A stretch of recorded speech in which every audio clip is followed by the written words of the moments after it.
हर हर महादेव। ओम नमः शिवाय। मेरे प्रिय भक्तगण, सोमवार का व्रत करना बहुत मंगलकारी माना जाता है। इस दिन बाबा भोलेनाथ और माता पार्वती की पूजा की जाती है। हिंदू शास्त्रों में सोमवार के व्रत के बहुत सारे तथ्य मिलते हैं। इस दिन सुबह जल्दी उठकर और नित्य क्रियाओं से निवृत्त होकर शिव जी को जल चढ़ाया जाता है। जल चढ़ाने के साथ उन्हें बेलपत्र भी चढ़ाया जाता है। ऐसा कहा जाता है कि शिव जी को बेलपत्र बहुत ही प्रिय है। शिव गौरी की पूजा करने के बाद व्रत कथा सुनना जरूरी होता है। सोमवार का व्रत 3 पहर तक चलता है, यानी सोमवार के व्रत को संध्या तक रखा जाता है। अगर कोई सोमवार का व्रत रखना चाहता है तो वह 3 तरह से यह व्रत रख सकता है। प्रति सोमवार व्रत, सौम्य प्रदोष व्रत और 16 सोमवार का व्रत।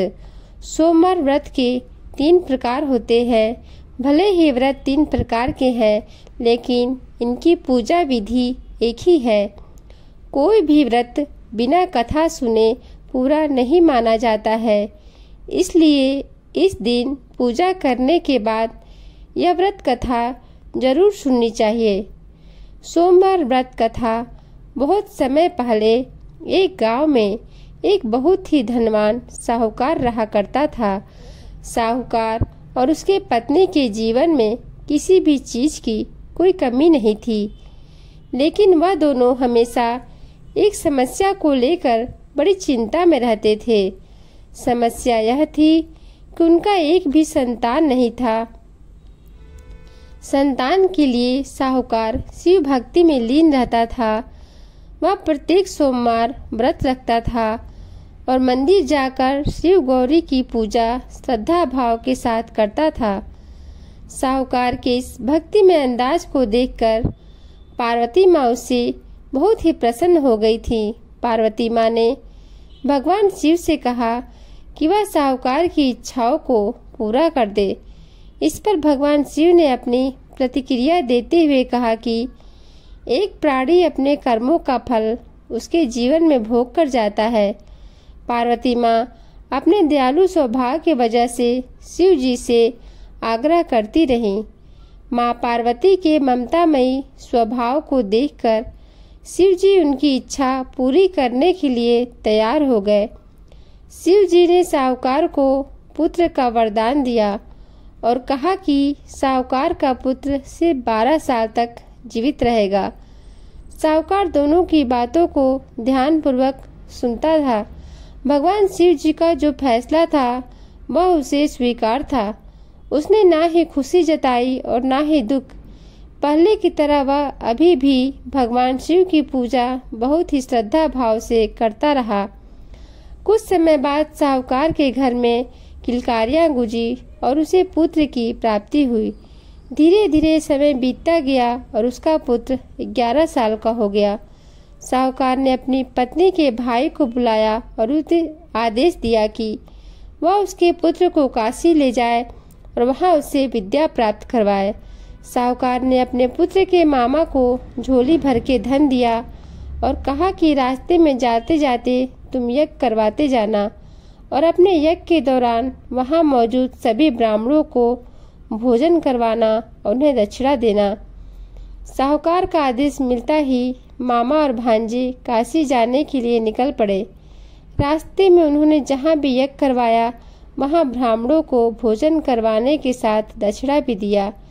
रास्ते में एक गांव आया जहां का राजा अपनी बेटी की शादी करवाने की तैयारी कर रहा था।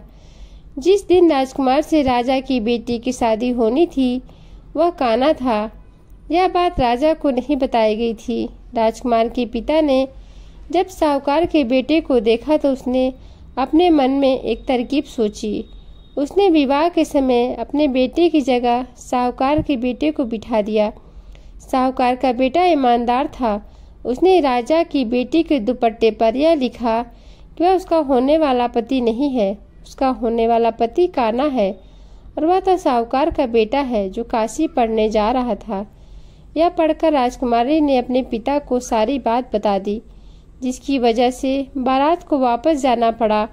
कुछ दिनों बाद मामा और भांजे काशी पहुंच गए और वहां जाकर यज्ञ कराने लगे। जिस दिन साहूकार का बेटा 12 साल का होने वाला था, उस दिन भी यज्ञ कराया गया। थोड़ी देर में साहूकार के बेटे ने अपने मामा से कहा कि उसकी तबीयत खराब लग रही है और वह अंदर सोने जा रहा है। भगवान शिव ने साहूकार के बेटे की विधि में जो लिखा था, ठीक वैसा ही हुआ। अपने भांजे को मृत पाकर मामा रोने लगा।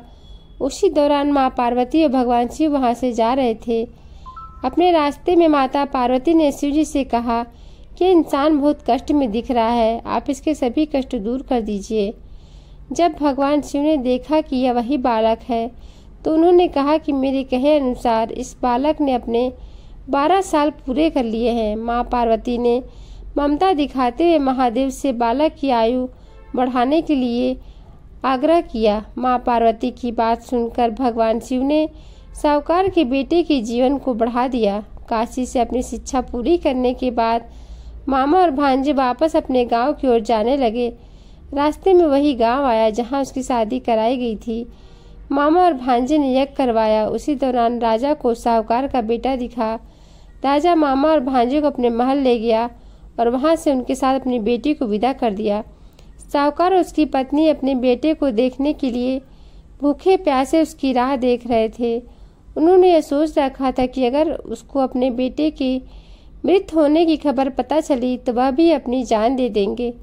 जब उनको पता चला कि उनका बेटा सही सलामत है तो वह बहुत खुश हुए।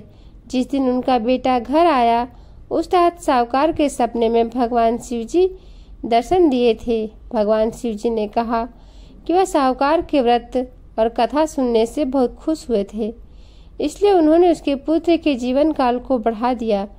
इसलिए कहा जाता है कि सोमवार का व्रत करने से और पूजा के बाद कथा सुनने से भक्तों की सभी मनोकामनाएं पूरी होती हैं। सोमवार को शिवलिंग पर जल अर्पण का विशेष महत्व है। समुद्र मंथन से निकले हलाहल का पान करने से शिव जी का कंठ नीला पड़ गया था। विश्व की उष्णता को शांत करने के लिए समस्त देवी देवताओं ने शिव पर जल अर्पण किया। तभी से जल अर्पण की परंपरा है।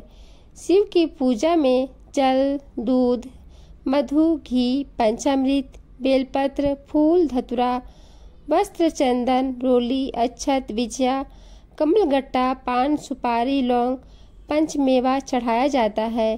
कपूर, धूप, दिया से आरती की जाती है। मान्यता है कि सोमवार को दूध चढ़ाने पर मनोवांछित फल प्राप्त होता है। जय भोलेनाथ की। हर हर महादेव। ओम नमः शिवाय। अगर आपको हमारी ये वीडियो अच्छी लगी हो तो हमारे चैनल को लाइक करें और सब्सक्राइब करें।